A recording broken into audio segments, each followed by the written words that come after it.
Bon, si vous êtes intéressé par les sociétés offshore, je vous conseille fortement de rester sur cette vidéo et de la suivre en entier. Croyez-moi, je vais vous éviter de perdre du temps dans vos recherches. Je ne vais pas vous dire ici que cette vidéo n'est pas un conseil en fiscalité ou je ne sais pas quoi, non, parce que je suis juriste spécialisé en fiscalité internationale et les sociétés offshore, c'est mon sujet de prédilection.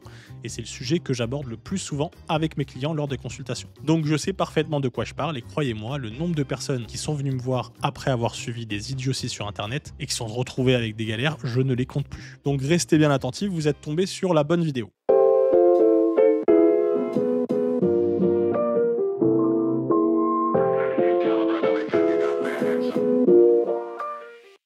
Salut à tous, je suis Emile OS. Sur cette chaîne, on parle de business, de droit et plus particulièrement du droit qui entoure l'activité des entrepreneurs dans le monde. Je partage souvent des astuces et des news légales importantes pour vous aider à optimiser, sécuriser légalement votre business. Donc abonnez-vous à la chaîne, ça peut clairement vous être très utile et vous éviter de grosses erreurs. Si vous avez besoin d'aide pour aller plus loin, vous trouverez tout en description. Contact, formation, coaching, consultation, etc. Avant de vous proposer une liste de pays pour ouvrir une société offshore, commençons par quelques points importants. Et on commence par le commencement, c'est quoi une société offshore? Eh bien, une société offshore, c'est une société immatriculée dans un pays où son propriétaire n'est pas résident. Exemple, vous habitez en France et vous ouvrez une société aux USA, eh bien votre société aux USA sera considérée comme une société offshore par la France. Inversement, vous habitez aux USA et vous avez une société en France, eh bien votre société française sera considérée comme une société offshore pour les USA. C'est aussi simple que ça. Ensuite, avoir une société offshore, c'est tout à fait légal. Et oui, comme je vous ai dit juste avant, si vous avez une société en France et que vous décidez de vous expatrier, mais de garder votre société en France, eh bien dans l'autre pays, votre société française sera considérée comme une offshore. Donc c'est légal. Par contre, ce qui n'est pas légal, c'est de ne pas la déclarer. Et oui, quand vous êtes résident dans un pays, vous faites des déclarations d'impôts chaque année, on vous demande quel est votre patrimoine, on vous demande quels sont vos revenus, combien vous gagnez, etc. etc. Eh bien, vous devez informer l'administration que vous avez une société à l'étranger. Ensuite, le lieu d'imposition de la société offshore. Une société offshore doit toujours payer dans le pays où elle est exploitée. Si vous avez une société, par exemple, à l'île Maurice et que vous l'exploitez depuis la France, parce que vous êtes résident français, eh bien vous devrez payer des impôts sur les sociétés en France. Ceux qui vous disent t'inquiète, tu fais une société offshore, ensuite tu fais tel montage de facturation, t'as un directeur là-bas et c'est bon, c'est faux, archi faux. Le nombre de personnes qui viennent me voir en me demandant si le montage de ce youtubeur qui propose je sais pas quoi à l'île Maurice, est-ce que c'est légal? Je vous le dis tout de suite. Si une personne vous propose un montage à l'île Maurice, c'est faux. Voilà, c'est illégal. Et là, je cible quelqu'un en particulier, oui. Ça s'appelle de la fraude fiscale. Donc, ici, red flag, faites attention. Et même si vous avez clairement l'intention de frauder, eh bien, très souvent, les montages qu'on vous propose peuvent se faire griller sans problème parce que les mecs qui vous les proposent ne connaissent pas bien en détail les mécanismes de contrôle qui existent au sein des administrations. Et si, par contre, vous avez, par exemple, besoin vraiment d'une société offshore dans certains cas précis, eh bien, vous l'avez compris, il faudra la déclarer, mais il faudra la déclarer selon certaines conditions. Donc il y aura un formulaire à remplir et certaines choses à vérifier. Mais c'est vraiment rare ce genre de cas. Et enfin, dernière précision concernant les sociétés offshore, et là on va parler de TVA, sachez que la TVA doit toujours être collectée à l'endroit où se trouve votre client. Que votre société soit en France, aux États-Unis, sur la Lune ou sur Mars, peu importe, ce qui compte, ce n'est pas la situation de votre société, mais bien la situation de votre client. Si vous vendez à un Français, vous collecterez la TVA française. Si vous vendez à un Belge, la TVA belge, etc. etc. C'est comme ça que fonctionne de manière générale la TVA. Maintenant, il existe des subtilités, je ne vais pas rentrer en détail ici, mais retenez ça, c'est le plus important. Et soyez encore plus prudent si vous vendez en Europe, parce que depuis le 1er janvier 2024, il y a une nouvelle loi qui permet aux administrations de pouvoir récupérer toutes les datas des processeurs de paiement. Donc, ça veut dire Stripe, PayPal, tout ça, eh bien, ils envoient toutes vos datas à l'administration. Donc si vous avez fait des ventes dans un des pays de l'Union européenne, sachez que les administrations peuvent tout à fait les voir et les consulter et savoir qui est derrière le compte Stripe ou PayPal. J'ai fait une vidéo dédiée sur le sujet, je vous invite vraiment à la regarder si vous êtes intéressé par les sociétés offshore. Maintenant, on va parler du type de société offshore. Quand on vous parle de société offshore, vous allez voir des termes comme LTD, LLP, LLC, OU, etc. En fait, en droit des sociétés, on distingue deux grandes catégories de sociétés, à savoir d'une part les sociétés de personnes et d'autre part les sociétés de capitaux. Et cette distinction qu'on a en droit français se retrouve aussi dans le droit des autres pays du monde, de manière générale. Commençons du coup par les sociétés de capitaux. C'est le type de société par excellence qu'on retrouve le plus souvent. C'est aussi ce qu'on peut appeler une société opaque. Par exemple, imaginons que là vous avez une société, donc une société opaque. Eh bien, si la société fait de l'argent, cet argent arrive sur le compte de votre société est taxé au niveau de la société, donc au niveau de l'impôt sur les sociétés, et ensuite, vous pouvez le reverser sous forme de dividende ou de salaire, à vous. Donc en gros, la société est opaque entre le bénéfice que vous faites et vous. Deuxième exemple, là vous êtes propriétaire d'une société de personnes, donc c'est ce qu'on appelle aussi une société transparente, eh bien la société et vous sont en quelque sorte la même personne. Donc si l'argent arrive dans la société, eh bien il ne sera pas taxé à l'impôt sur les sociétés, il va traverser la société et il sera taxé directement au niveau de l'impôt sur le revenu. Donc à votre niveau. Et vous allez le voir, cette information est capitale pour le choix de votre société offshore. Et enfin, dernier point, quand vous choisissez une société offshore, il faut la choisir de manière pertinente vis-à-vis de votre activité, de votre business et de la zone économique que vous visez, en tout cas avec laquelle vous avez un intérêt. On va donc commencer notre liste de pays idéal pour ouvrir des sociétés offshore. Et on va regarder ensemble quels sont les avantages et les inconvénients en fonction des pays. Vous trouverez d'ailleurs possiblement en description certains services que je conseille ou pas en fonction des retours d'expérience que j'ai eu pour ouvrir des sociétés offshore. Voilà, ça peut être des liens affiliés ou pas, ça va dépendre, mais je vous mettrai tout ça en description, comme ça vous avez au moins les bons interlocuteurs. On commence avec la reine des sociétés offshore, qui va être la LLC aux États-Unis. Alors pourquoi je dis la reine des sociétés offshore ? Eh bien, tout simplement parce que la LLC aux États-Unis a beaucoup d'avantages. Déjà, on est aux États-Unis, donc on est dans une juridiction qui est quand même assez solide. Ensuite, au niveau de la forme juridique de la société, on est dans une société type transparente, ce qui veut dire qu'il y a une certaine flexibilité vis-à-vis de l'impôt. Donc les États-Unis ne vous demanderont pas de payer des impôts, sauf si vous avez des activités aux États-Unis ou si vous résidez aux États-Unis. Mais si ce n'est pas le cas, eh bien vous devrez gérer votre déclaration vous-même dans le pays où vous êtes résident. Donc ce sera un impôt sur le revenu. Concernant le coût de création d'une société aux États-Unis, eh bien là c'est assez bas. C'est même un des plus bas qu'on peut retrouver. Pour les prix, ça va aller de 200 à 1000 euros. Et encore, si ça va au-delà de 1000 euros, c'est que quelque chose est très spécifique ou alors les prix sont un petit peu trop abusés. Donc il y a beaucoup de services qui proposent des ouvertures LLC. Moi, je vous en mettrai un en description. C'est des Français qui font ça, c'est des juristes, donc et ils font ça correctement. Donc si vous voulez, vous pourrez aller y faire un tour. Enfin, concernant les états d'incorporation, évidemment, vous avez plusieurs états. Donc pour citer les plus connus, on va avoir par exemple le Delaware, le Nouveau-Mexique ou même le Wyoming. Et concernant l'accès au processeur de paiement, on est aux États-Unis, donc évidemment, vous aurez accès à tout ce qu'il vous faut pour bosser.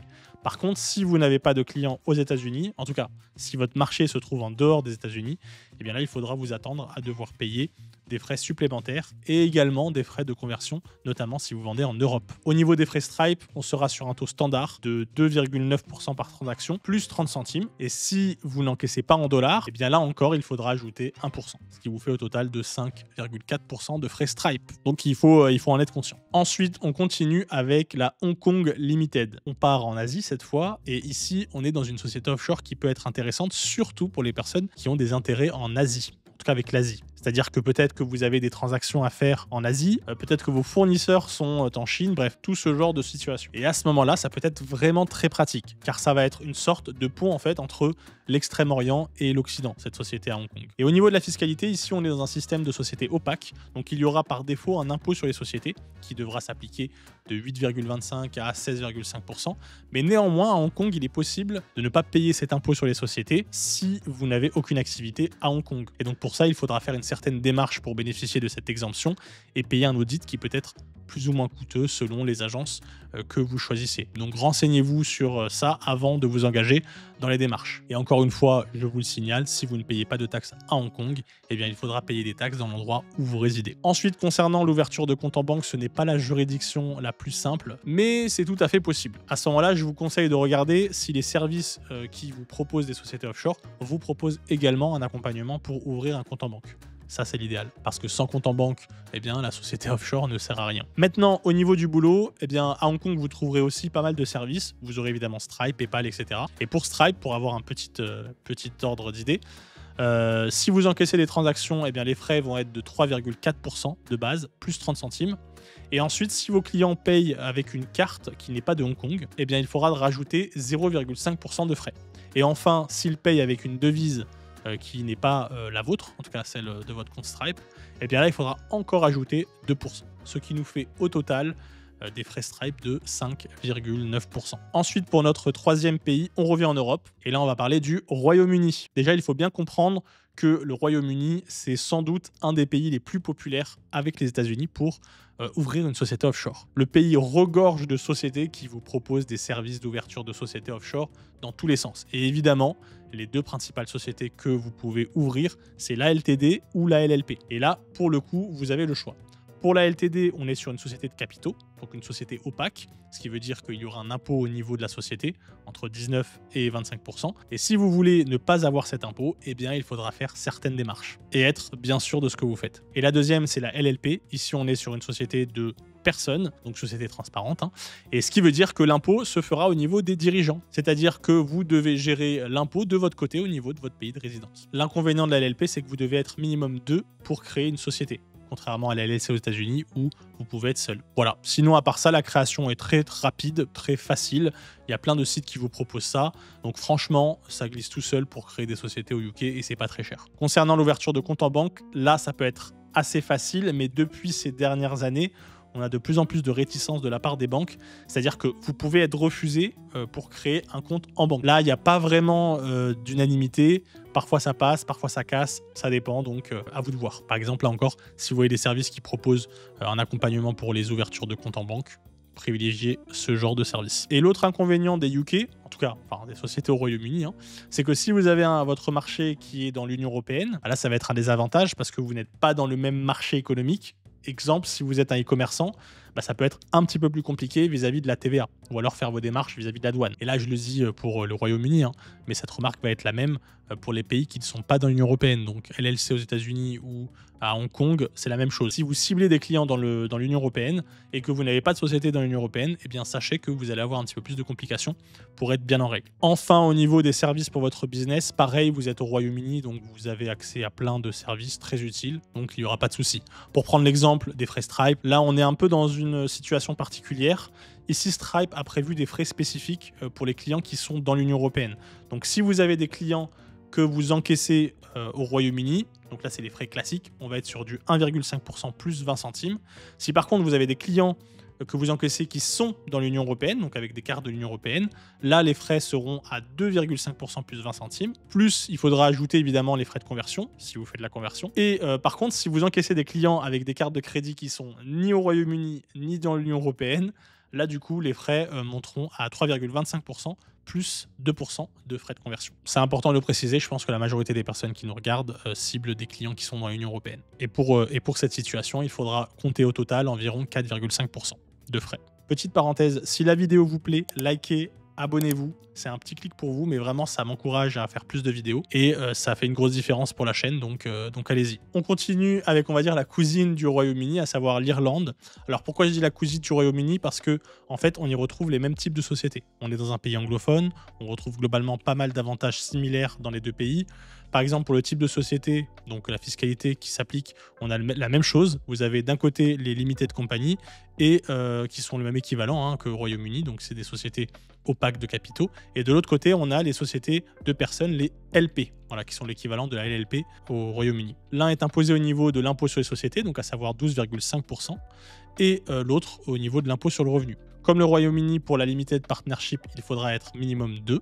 Et concernant la procédure d'ouverture, alors là, on n'est pas dans un pays où les sociétés offshore s'ouvrent à l'appel comme c'est le cas au Royaume-Uni, mais on a quand même des prix intéressants. Il faut compter entre 300 et 1000 euros pour l'ouverture d'une société offshore. Par contre, le petit désavantage des sociétés en Irlande, c'est que si vous n'êtes pas citoyen de l'Union européenne, eh bien la procédure peut être un petit peu plus compliquée. Et là, comme vous êtes dans l'Union européenne et en plus vous êtes dans le pays des GAFAM, c'est-à-dire que vous êtes là où toutes les grosses sociétés se sont installées, donc en Irlande, eh bien autant vous dire que vous n'aurez aucune difficulté à trouver les services nécessaires pour pouvoir bosser correctement. Comme d'habitude, on va prendre notre exemple avec les frais Stripe.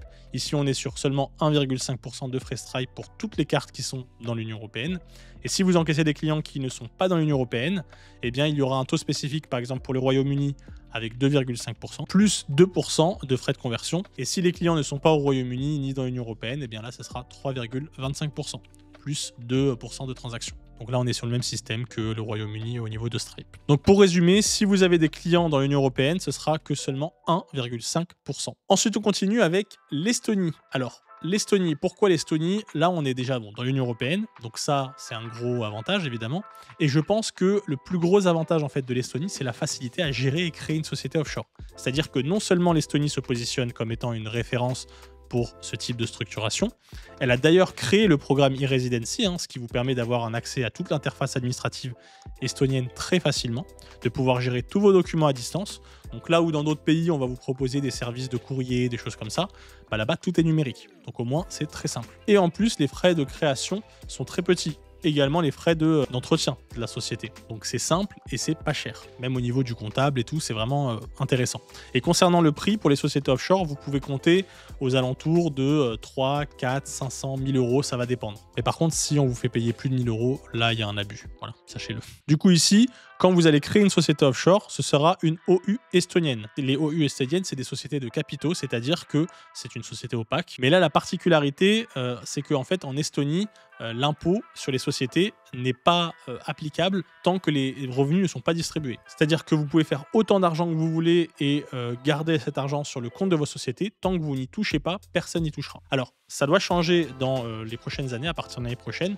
Mais en tout cas, pour l'instant, c'est le cas et ça reste très intéressant. Et même si ça va changer, le taux restera quand même assez bas. Il est prévu un impôt de 2 ou 3% à l'IS. Je ne l'ai plus en tête. Et des taxes sur les dividendes, mais bon, on n'y est pas encore.